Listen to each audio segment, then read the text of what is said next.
తెల్లోడు తయారు చేస్తే cell phone కావాలి, తెల్లోడు తయారు చేస్తే టీవీ కావాలి, తెల్లోడు తయారు చేస్తే మ్యాగ్నఫోన్ కావాలి, తెల్లోడు తయారు చేస్తే ప్యాంటు సొక్కా వేసుకోవాలి. తెల్లోని తలుసుకోకుండా నీ జీవితంలో ఒక్క క్షణం బతకలేవు, నువ్వు ఒక్క క్షణం కూడా బతకలేవు. నువ్వేమో మళ్ళీ ఆట మీద బయట నుంచి వచ్చింది, బయట నుంచి ఏం రాలేదు. ఇక్కడదే యేసుక్రీస్తు చనిపోయి తిరిగి లేచిన తర్వాత ఆయన భూ ప్రపంచం అంతటిపైన రాజుగా తనను తాను ప్రకటించుకున్న తర్వాత తోమాను పంపించాడు. తోమా ఇక్కడికే వచ్చాడు. తోమా భారతదేశానికి వచ్చాడు.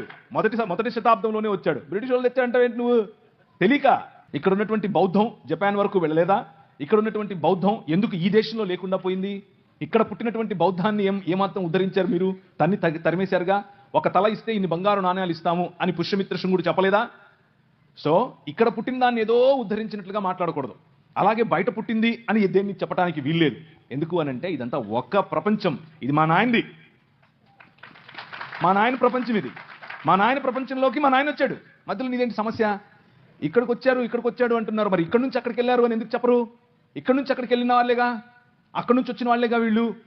ఆర్యులు అని పిలువబడిన వారు అక్కడి నుంచి వచ్చిన వారేగా.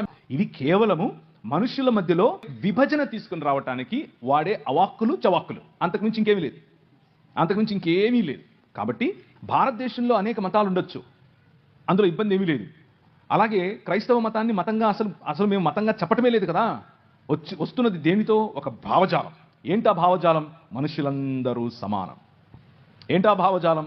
దేవుని వైపుకు మరలండి. ఏంటా భావజాలం? దేవుని పిల్లలముగా మనం మారాలి. ఏంటా భావజాలం? నీతి కలిగి జీవించాలి.